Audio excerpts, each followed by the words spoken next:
बोले थे ना आप लोग थोड़ा सब्र रखिए। क्यों सब्र रखिए? क्योंकि भैया पावर स्टार पवन सिंह का गाना आ चुका है। बोले थे ना कि पवन सिंह का जिस दिन गाना आएगा ना उस दिन तहलका मचेगा। काहे कि बता देते हैं भोजपुरी इंडस्ट्री में पवन सिंह ऐसा कोई सिंगर अभी तक पैदा ही नहीं हुए है। ठीक ना, काहे कि पवन सिंह को कोई टक्कर दे सके। ठीक ना, बताइए 1.1 मिलियन आ गया व्यू, पता है ना?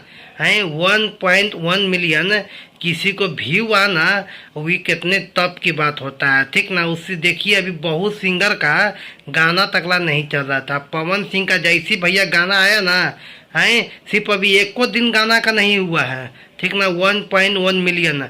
गाना तो आपको नाम को पता ही है, सरिया बुलुकिया। ठीक ना, सरिया बुलुकिया का मतलब ये होता है इसी टॉपिक पर पवन सिंह का इस मिला के दूसरा तीसरा गाना है। ठीक ना, इसी वजह से पवन सिंह का थोड़ा सा गाना में व्यू ठीक ना हेवी लेवल का होगा। क्यों बता रहे हैं?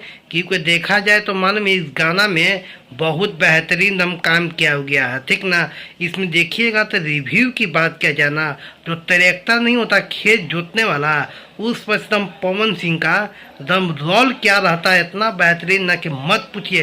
तब कहते पवन सिंह के बारे में, पवन सिंह का ऐसा कोई सिंगर नहीं है भोजपुरी इंडस्ट्री में ट्रेंड गाना करे नहीं है। अब पवन सिंह का जैसी गाना आया ना, हम आपको बोले थे कि बहुत सिंगर का भी ट्रेंडिंग गाना नहीं आ रहा है, बाकी पवन सिंह का जैसी गाना आया ना है एकदम ट्रेंड कर रहा है। पता है ना, जाकर देखिए नंबर 1 पर जाकर ट्रेंड कर रहा है म्यूजिक सेक्शन में।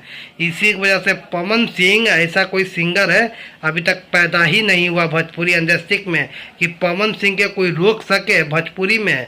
ठीक ना, तब ना लोगों को अभी देखा जाए तो किसी के गाना भोजपुरी में ट्रेंड नहीं कर रहा है। अब पवन सिंह का है भैया गाना ट्रेंड कर रहा है, काहे कि इनको पास कुछ खासियत है तभी तो।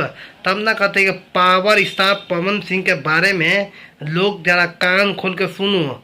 ठीक ना, जो बोलते हैं लोग तो सिर्फ मालूम में बड़े बड़े बात करते हैं, कभी पवन सिंह के बारे गाना पर ताकि कुछ सुनिए समझिए कि पवन सिंह गाना कैसे गाते हैं। चलिए मिलते हैं किसी और वीडियो में, तब तक जय हिंद।